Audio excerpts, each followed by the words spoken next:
হামজা চৌধুরীর মতো একজন দুর্দান্ত মিডফিল্ডার, যিনি শিলংয়ে ভারতের বিরুদ্ধে দুর্দান্ত পারফরমেন্স দেখিয়েছেন, দ্বিতীয় ম্যাচে ঢাকায় গোল করে বুঝিয়ে দিলেন তার আগমন সৌভাগ্যের বার্তা বয়ে আনতে পারে। কিন্তু একজন হামজা দিয়ে একটা ভবিষ্যৎ গড়া যায়? প্রয়োজন শত শত ঘরোয়া হামজা, তাদেরকে খুঁজবে।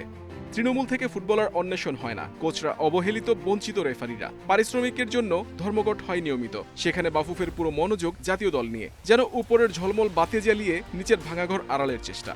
প্রিমিয়ার লিগে যেসব ক্লাব খেলছে অনেকেরই পেশাদার মানের ফুটবল উপস্থাপন করার সক্ষমতা নেই। দেশের প্রিমিয়ার লিগে খেলার জন্য যে প্রস্তুতি, অবকাঠামো ও সংস্থান দরকার তার ছিটে ফোটাও নেই অনেক ক্লাবের। এতদিন বলা হতো তৃণমূল অবহেলিত, এখন প্রিমিয়ার লিগও অনেক জায়গায় অবহেলার শিকার। প্রবাসীরা বাংলাদেশের ফুটবলে গর্ব, সম্মানের প্রতীকও, কিন্তু জাতীয় ফুটবলের টেকসই ভবিষ্যৎ গড়ে উঠবে দেশের মাটিতে, দেশের মানুষের হাতে। আলো চাইলে দরকার শক্ত ভিত, দরকার সত্যিকারের পরিবর্তনের সম্মিলিত সদিচ্ছা।